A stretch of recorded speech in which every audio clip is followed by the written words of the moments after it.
A oficina mecânica mais prestigiada de Lisboa cheirava a óleo de motor e a dinheiro. Beatriz Tavares, herdeira do Império Hoteleiro Tavares, acabava de descer do seu Ferrari vermelho que fazia um ruído estranho havia 3 dias. Usava um vestido vermelho que custava mais que o salário mensal de qualquer funcionário daquele lugar. Sapatos de designer e uma impaciência que só tem aqueles que nunca tiveram de esperar por nada. Então, uma menina apareceu do nada. Teria uns 4 anos. Usava uma camiseta branca manchada de graxa, o cabelo preso num rabo de cavalo despenteado e as bochechas sujas. A menina se plantou na frente de Beatriz com uma coragem que desarmava. Juntou as mãozinhas como se fosse rezar e perguntou se podia dar trabalho ao pai dela porque tinham fome e havia 3 dias que não comiam bem. Beatriz ficou paralisada. Atrás da menina, um homem apareceu correndo com o rosto desfigurado de vergonha, tentando afastar a filha. Mas Beatriz já tinha visto algo nos olhos daquela pequena que não podia ignorar. Tinha visto a verdade. Beatriz Tavares tinha nascido num berço de ouro, literalmente. Seu pai, Antônio Tavares, tinha construído um império hoteleiro que abrangia 37 hotéis de luxo em Portugal, Espanha, Brasil e Cabo Verde. Sua mãe, uma ex-modelo brasileira, tinha dedicado a vida às obras de caridade e a aparecer nas páginas das revistas de celebridades. Beatriz tinha crescido entre mansões, iates e viagens de primeira classe, sem conhecer jamais o significado da palavra necessidade. Aos 32 anos, era vice-presidente do grupo hoteleiro, responsável pela expansão internacional que tinha duplicado o valor da empresa em 5 anos. Os jornais econômicos a chamavam de a nova rainha do turismo de luxo. As revistas de moda a incluíam em todas as listas das mulheres mais elegantes de Portugal. E os homens a perseguiam com um desespero que ela achava mais patético que lisonjeiro.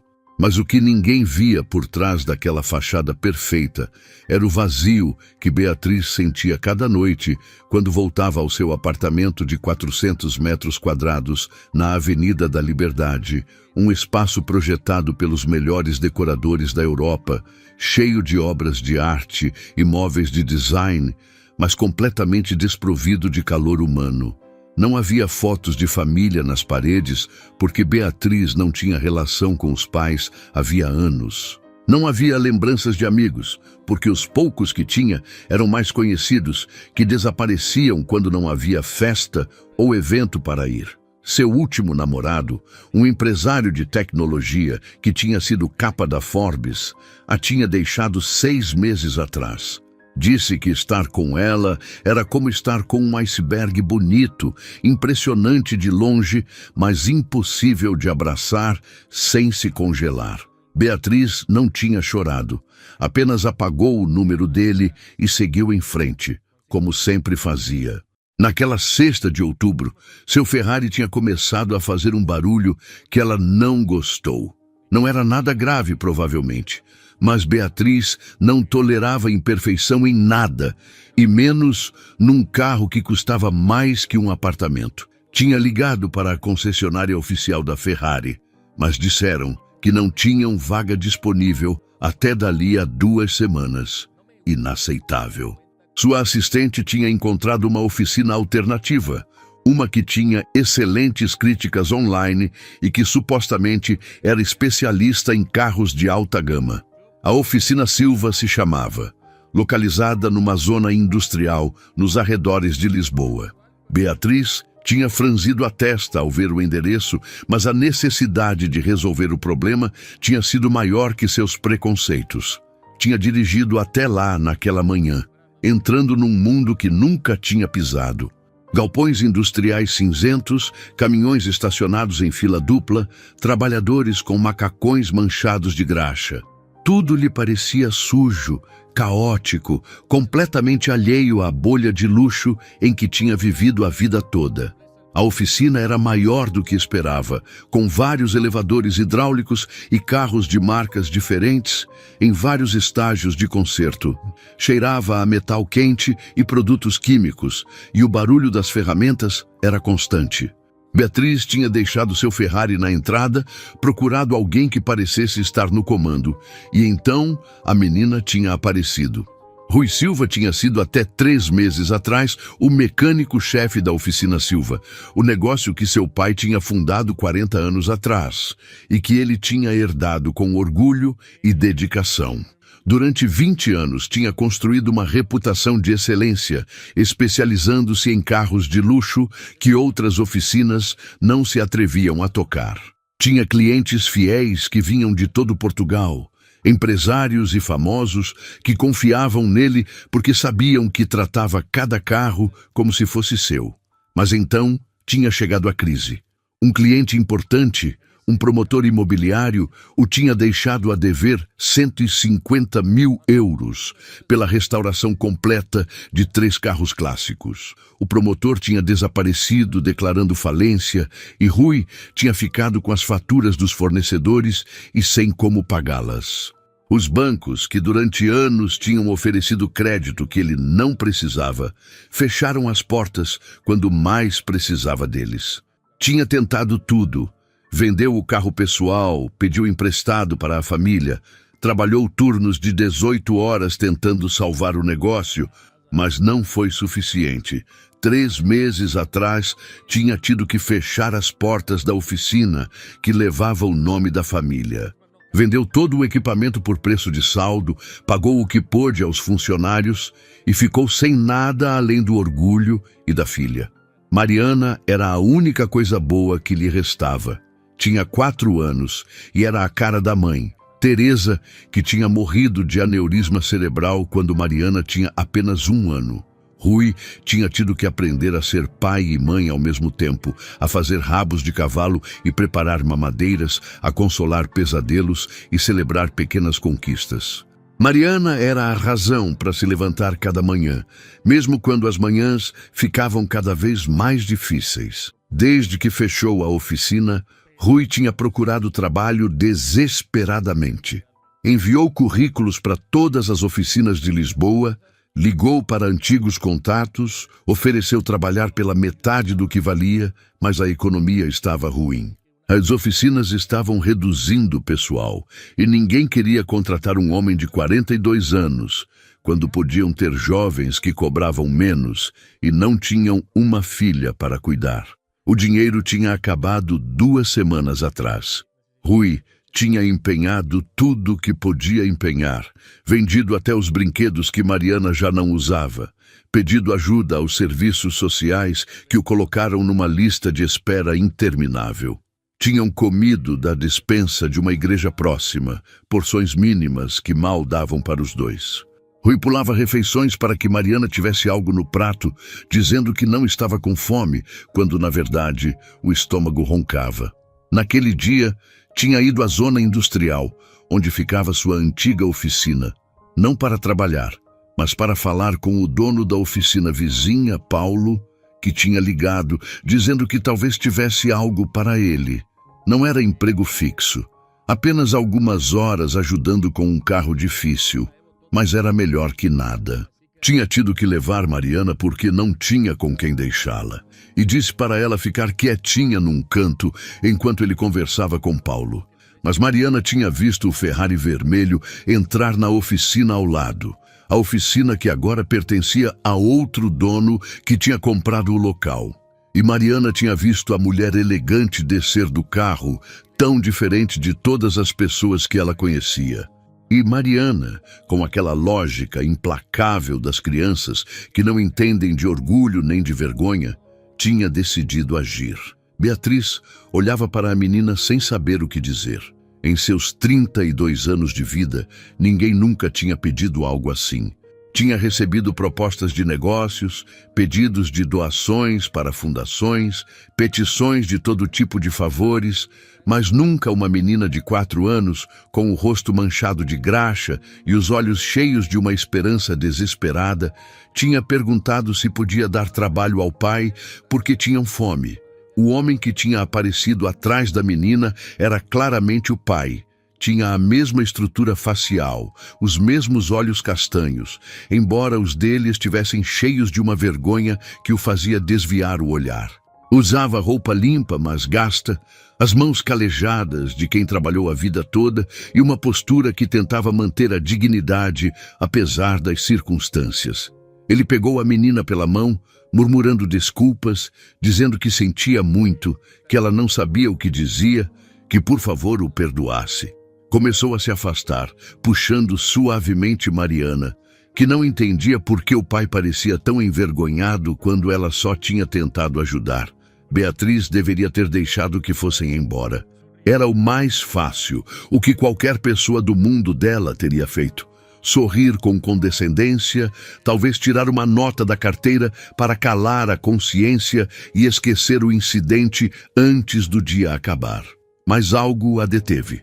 Foi a forma como a menina olhava para o pai enquanto ele a levava embora. Não havia censura naqueles olhos, nem confusão. Havia amor puro e incondicional.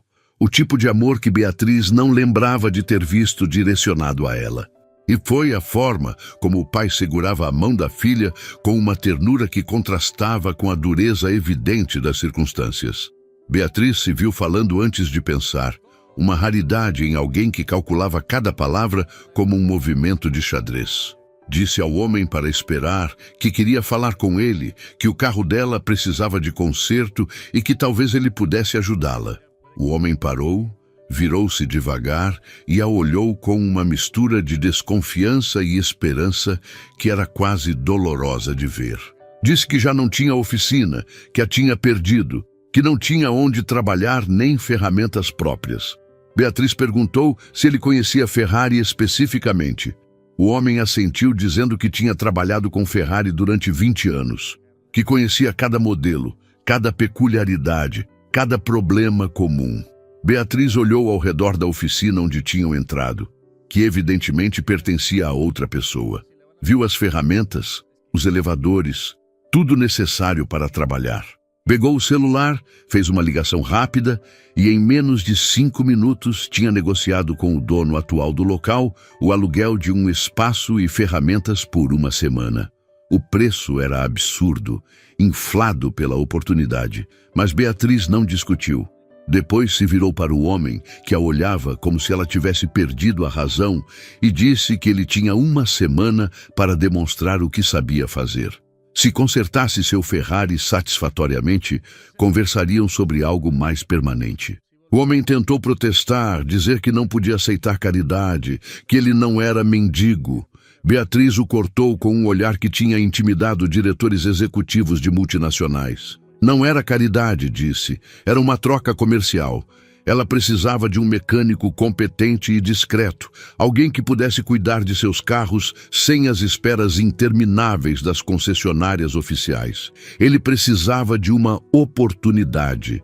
Se funcionasse, ambos ganhavam. Se não funcionasse, pelo menos ele teria ganhado uma semana de trabalho pago. O homem a olhou longamente, procurando algum sinal de condescendência ou pena que lhe desse desculpa para recusar a oferta. Não encontrou. O que viu foi algo que não esperava: respeito. Esta mulher, que claramente vinha de um mundo completamente diferente do dele, estava o tratando como igual, como um profissional cujo trabalho tinha valor. Aceitou. Mariana, que tinha observado toda a conversa sem entender direito o que acontecia, sorriu pela primeira vez em dias. Rui começou a trabalhar naquela mesma tarde, mas não antes de Beatriz insistir em levar a menina para comer algo. Foram os três a um restaurante próximo, modesto, mas limpo, onde Mariana devorou um prato de macarrão com queijo, como se não tivesse comido em dias, porque de fato não tinha comido bem em dias. Beatriz observou a menina comer, sentindo algo estranho no peito que não sabia identificar. Ternura, talvez. Ou culpa. Culpa por todos os pratos de comida que tinha deixado pela metade em restaurantes de luxo porque não estava com vontade de terminar. Enquanto meninas como Mariana passavam fome a poucos quilômetros de distância. Depois de comer, voltaram à oficina. Beatriz tinha reuniões, ligações, obrigações que normalmente não adiava por nada, mas se viu cancelando tudo, dizendo à assistente que estava ocupada com um assunto pessoal, ficando naquela oficina cinzenta e barulhenta para ver trabalhar um homem que acabava de conhecer. Rui era extraordinário no trabalho. Beatriz não entendia de mecânica, mas reconhecia competência quando via. A forma como Rui examinava o motor do Ferrari era quase reverencial, as mãos se movendo com uma precisão que falava de décadas de experiência. Encontrou o problema em menos de 1 hora. Uma falha no sistema de refrigeração que a concessionária provavelmente teria levado dias para diagnosticar. Enquanto trabalhava, Mariana brincava num canto da oficina, fazendo desenhos com um pedaço de papel e um lápis que Beatriz tinha encontrado na bolsa. De vez em quando, a menina olhava para o pai e sorria. Aquele sorriso inocente das crianças que não entendem as preocupações dos adultos, mas sabem quando algo bom está acontecendo. Beatriz se viu sentada num banquinho, observando a cena, sentindo-se pela primeira vez em anos completamente fora do elemento e, estranhamente, completamente em paz. Não havia ninguém ali que quisesse algo dela pelo dinheiro ou posição. Não havia câmeras, nem jornalistas, nem obrigações sociais. Só um homem trabalhando honestamente e uma menina desenhando. 2 pessoas que 3 horas atrás não sabiam que ela existia.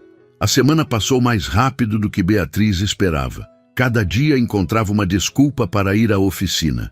O primeiro dia foi para verificar o progresso do Ferrari. O segundo para levar outro carro que também precisava de revisão. O terceiro porque Mariana tinha feito um desenho para ela e queria dar pessoalmente. No 4º dia, Beatriz trouxe almoço para os 3. Bacalhau à Brás, de uma tasca tradicional que tinha descoberto perto da zona industrial, e sentaram-se juntos no chão da oficina para comer enquanto Mariana contava histórias inventadas sobre os carros que via. No 5º dia chegou cedo com café e pastéis de nata para o café da manhã, e descobriu que Rui tomava o café puro e amargo, como a vida dele tinha sido até então. No 6º dia nem fingiu ter uma razão. Simplesmente apareceu porque não sabia onde mais queria estar e porque o silêncio do apartamento de luxo tinha se tornado insuportável depois de conhecer o barulho caloroso daquela oficina. Beatriz aprendeu coisas sobre si mesma naquela semana que nenhum terapeuta tinha conseguido ensinar. Aprendeu que era capaz de rir de verdade, não a risada controlada dos eventos sociais, mas uma gargalhada que saía do estômago. Aprendeu que podia sentar no chão sem se preocupar com a roupa. Aprendeu que um abraço de uma menina de 4 anos podia preencher mais vazios que todas as conquistas profissionais que tinha acumulado. E aprendeu algo sobre Rui também. Aprendeu que por trás daquela fachada de homem durão havia alguém que cantava canções de ninar quando achava que ninguém estava ouvindo. Aprendeu que preparava a comida de Mariana com o mesmo cuidado que colocava nos motores. Aprendeu que havia um pequeno altar na casa dele com a foto de uma mulher bonita e flores frescas, porque ele nunca deixava de honrar a mãe da filha, mesmo ela não estando mais ali. Rui notava a mudança nela, embora não dissesse nada. A mulher que tinha chegado no primeiro dia, fria e perfeita como uma estátua de mármore, estava se transformando diante dos olhos dele. Agora tirava os sapatos para sentar no chão com Mariana. Agora sujava o vestido de graxa sem se abalar. Agora ria, algo que parecia surpreendê-la cada vez que acontecia. E Beatriz notava a mudança em si mesma. Pela primeira vez em anos, sentia que estava vivendo em vez de simplesmente existir. Estes 2 desconhecidos, este homem de mãos calejadas e esta menina de sorriso sujo, estavam mostrando algo que todo o dinheiro dela nunca tinha conseguido comprar. Uma conexão real com outro ser humano. No 7º dia, Beatriz chegou à oficina com uma pasta cheia de documentos. Rui estava terminando de polir o Ferrari, que agora ronronava como um gato satisfeito graças aos cuidados dele. Mariana estava dormindo no pequeno sofá do escritório, exausta depois de uma manhã brincando no parque próximo para onde Beatriz as tinha levado. Rui limpou as mãos com um pano e olhou para Beatriz com curiosidade. Sabia que algo estava acontecendo, que esta mulher que tinha aparecido do nada, uma semana atrás, tinha mudado algo fundamental na vida dele, mas não se atrevia a esperar demais.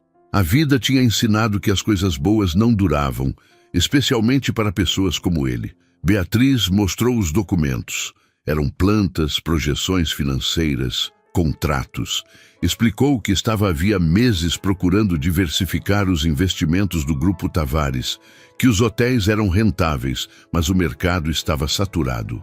Explicou que tinha estado pesquisando o setor automóvel de luxo, um mercado em crescimento onde serviços de qualidade eram escassos. Propôs abrir uma oficina de alta gama, a melhor de Lisboa, especializada em carros de luxo e clássicos. Ela colocaria o capital, ele colocaria o conhecimento. Seriam sócios 50-50, com salário fixo para ele desde o primeiro dia, além da participação nos lucros. A oficina levaria o nome Silva, porque era o nome que ele tinha construído durante 20 anos e porque era o nome que merecia brilhar. Rui ficou em silêncio um longo momento, olhando os documentos sem vê-los realmente. Isto era demais. Era impossível. Coisas assim não aconteciam com gente como ele. Esperou o truque, a letra miúda, a armadilha que certamente estaria escondida em algum lugar. Beatriz pareceu ler os pensamentos dele. Disse que não era caridade, que tinha investigado o histórico dele, que tinha falado com antigos clientes e fornecedores, que sabia exatamente quem ele era e o que valia profissionalmente. Disse que isto era um investimento empresarial frio e calculado, e que se ele não aceitasse, ela encontraria outro, mas preferia que fosse ele porque tinha visto como trabalhava e porque confiava nele. Também disse outra coisa, algo que não tinha nada a ver com negócios e tudo a ver com o que tinha sentido naquela semana.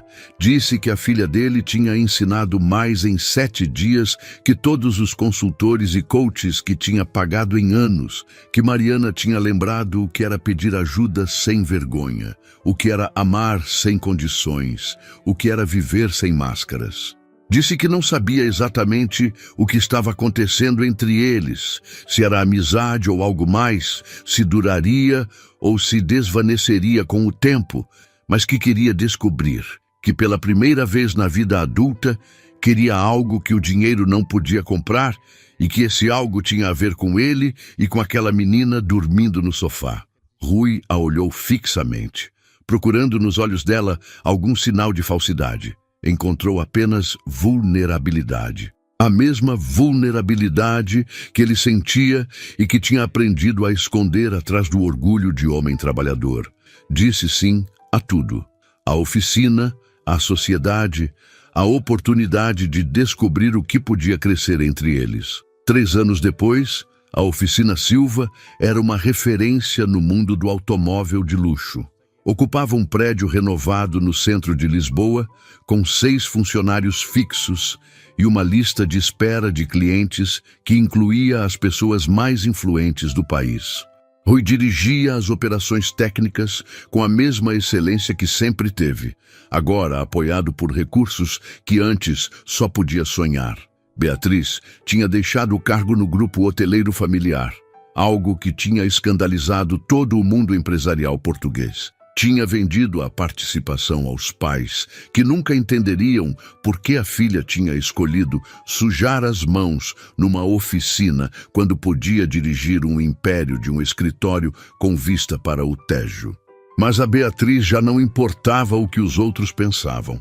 Agora era a diretora comercial da oficina Silva, o rosto visível do negócio, quem negociava com os clientes e geria as relações públicas.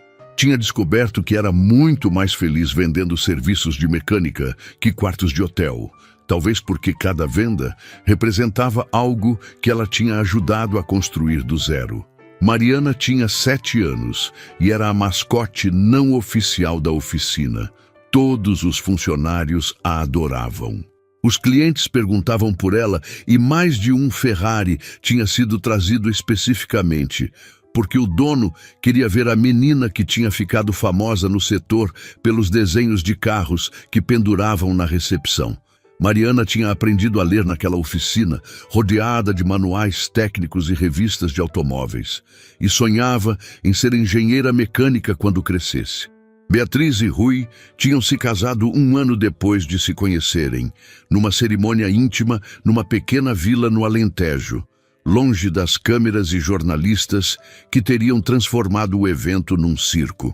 Mariana tinha sido a daminha com um vestido branco que ela mesma tinha escolhido e que, inevitavelmente, tinha acabado manchado de grama antes da festa terminar.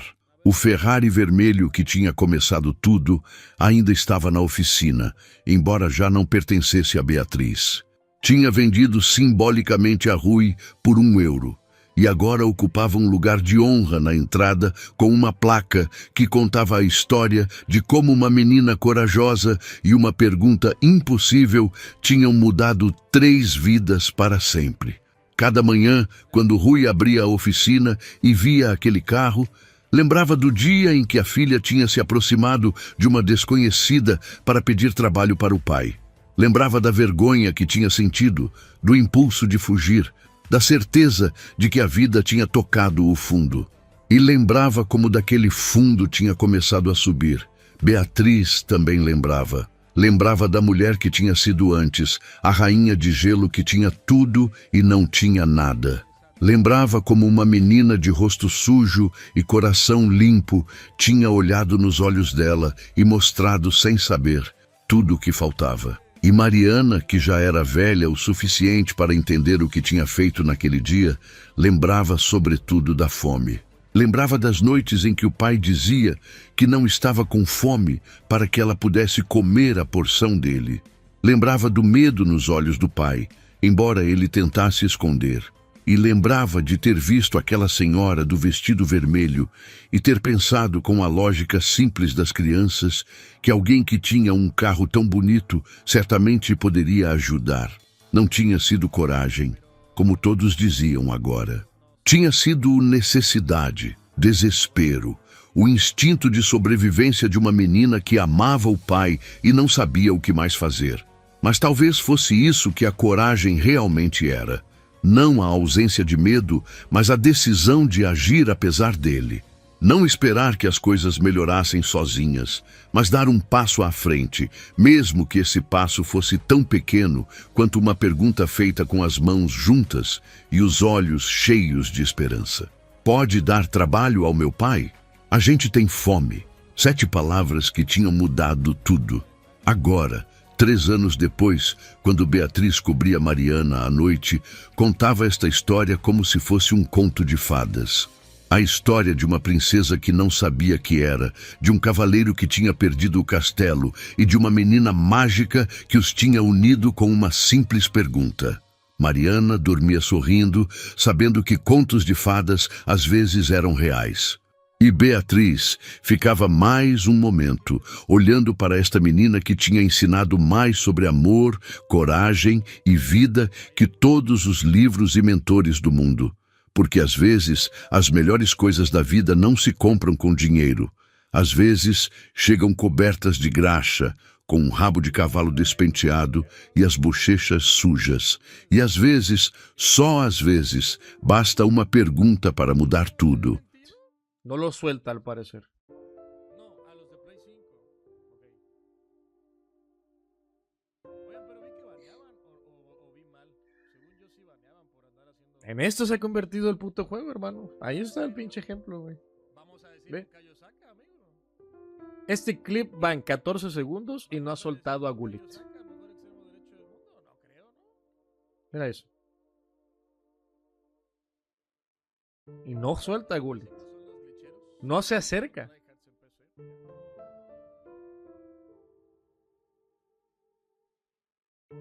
¿La barrida fue automática?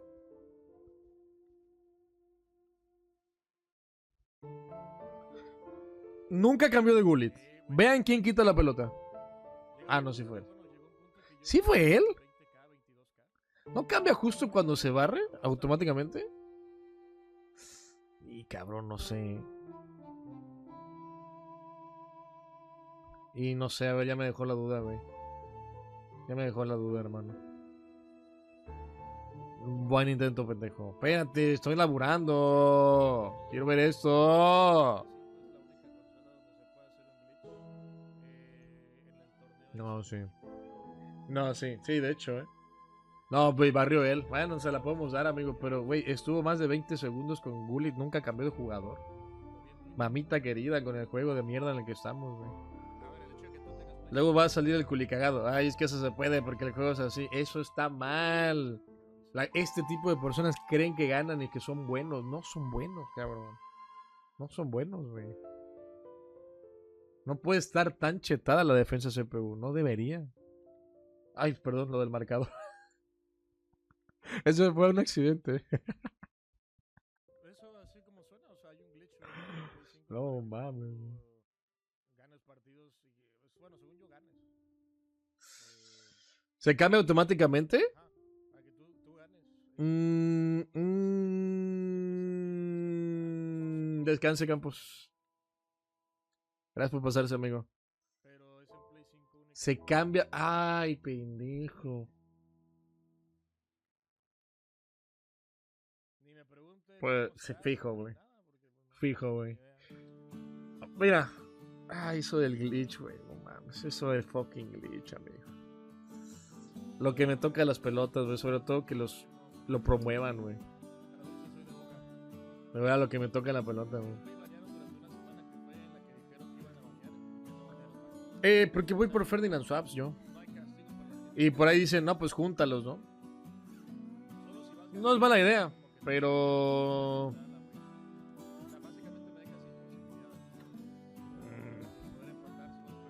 No, no sé. No, no sé, güey. Yo creo que me voy a quedar con Ferdinand nada más y buscaré a ver qué tengo en el club. Estoy bien en defensa, según yo. A mi chavo no le gusta el FC, pero me hacía 12 victorias tranquilo en Lloros. Y yo que sí lo juego no puedo llegar a 8, soy malísimo. A lo mejor no es que seas malo, sino que no tienes paciencia. O a lo mejor te falta aprender mecánicas. Hay muchos factores.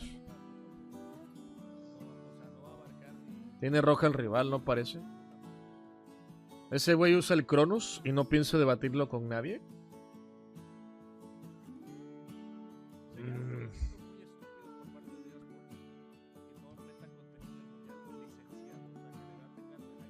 Una respuesta al video, voy. Pero, Coach, pregunta, ¿por qué estás tan seguro? ¿Todavía está el glitch? Al parecer, sí, hermano. ¿Pasa tácticas? Ahí están, gracias, Juanes. ¿Será que podamos ver un puto royalty o no?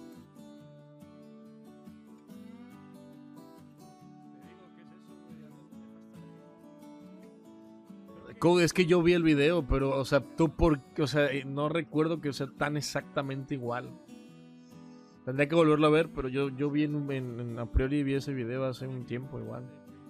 No sé si sea Cronus o lo que sea. Puede parecer.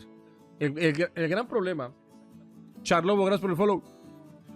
El gran problema es que la defensa CPU está tan rota que no tienen que hacer nada. Ahí está. Es un ejemplo claro. Es un ejemplo claro eso, güey.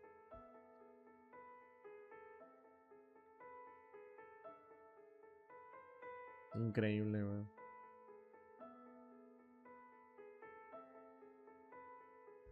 Miren. Es que, güey, vuelvo al tema, güey. Aquí hay dos cositas importantes, güey. Hay muchas formas de romper, digamos, como que esa mecánica, ¿no? Con player lock, algún skill, ¿no? Mandando, o sea, tryhardeando carreras, corriendo, vamos, en línea recta, es una opción. Pero en vez de eso decides venir a llorar en Twitter. Mejoran el juego. A ver, tiene un punto, güey. ¿Se puede romper la defensa CPU de una persona? Sí se puede, güey. Eso no quita el hecho de que está muy mal de que la defensa CPU esté completamente rota, güey. Una cosa no quita la otra, güey. Y yo todo el tiempo me estoy quejando de la defensa CPU. Todo el tiempo. Y me ves haciendo rangos altos, güey. Y hago 15-0 y en un stream me chingué todas las copas porque pues se me da. Pero eso no quiere decir que esté bien que la defensa esté así de rota. Tú no puedes pasar, tú no deberías pasar 20 segundos con el mismo jugador seleccionado. Eso no está bien. Eso es lo que la gente no entiende. Pero su pequeño cerebro, con adicción a dopamina por abrir sobres, no lo comprenden, güey. Y EA Sports consciente de estas cosas. Sí.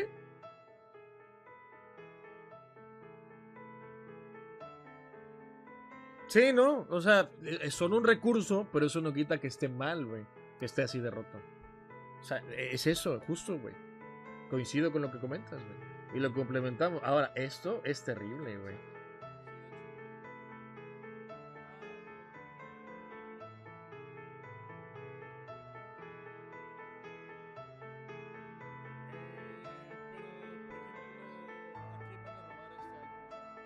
Ah, exacto, justo, de hecho no estamos contemplando que no todos jugamos con la misma conexión contra este tipo de rivales. Peor todavía, güey. Imagínate el culicagado que tiene un delay de 3 segundos, 2 segundos. No tiene forma, güey. No hay forma. Vean. Nunca soltó a Gullit. El rival es cierto, el que ataca, el de blanco, es cierto que perfectamente puedo, de hecho ya tenía espacio para un filtrado, no lo hace, ok, pero no quita una cosa, la otra. Sí se me antoja mucho probar el Kane mencionas. Bueno, pero eso es el FIFA pasado, amigo, ya no. Pero güey, Kane, yo sé usar a Kane. Yo me hice rango alto. Pero eso está mal. O sea, una cosa no quita la otra, güey. No pueden defender ese tipo de cosas, güey. Comprar Rafinha Totti en 6.8 ya vale 8.6. Lo vendo, me lo quedo. Charlobo, ¿qué vas a hacer con las monedas, hermano? ¿Quieres comprar alguna carta? ¿Vas a invertir en tradeos? ¿Vas a acabar algún SBC? Primero, aquí, ¿qué quieres hacer con las monedas? Ese Cronos, un amigo lo usaba para el COD desde hace cuando se usa, pero ya tiene rato, sí, no sé. Que se usa mucho en el FIFA. Agarras el MCD y activas esa madre en el Zen y lo haces solo. A mí me gana la ansiedad y salgo a marcar. No puedo jugar así. Qué bueno, Rob. Fuera de broma, qué bueno. Lo peor, lo que a mí me molesta mucho es que vengan y se jacten las escuelas y academias y te enseñen a hacer eso que vimos en el video. Eso no es saber jugar. Peor tantito que te enseñen a hacer eso. Terrible, terrible, amigo.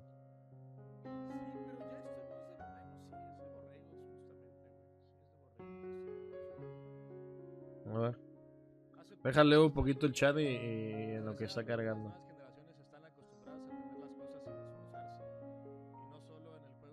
Ah, ya vi, espérame. A ver, déjalo. Con carreras de L1 la defensa CPU sigue las carreras, eso muchos no lo saben. Cierto, abre espacios, es verdad. Tiene muchas opciones para tackle automático, para spamear las entradas. Si supiera todo lo que... Si supiera... Hermano, es que sí lo sé. Sí lo sé. El gran problema es que yo no sé qué tanto porcentaje de la comunidad tiene lo que comentas, el Cronos esto. Yo le tiro a que es muy baja. No digo que no exista, pero yo creo que no es tanto como piensas. No creo. ¿Por qué? Porque este juego está mal hecho.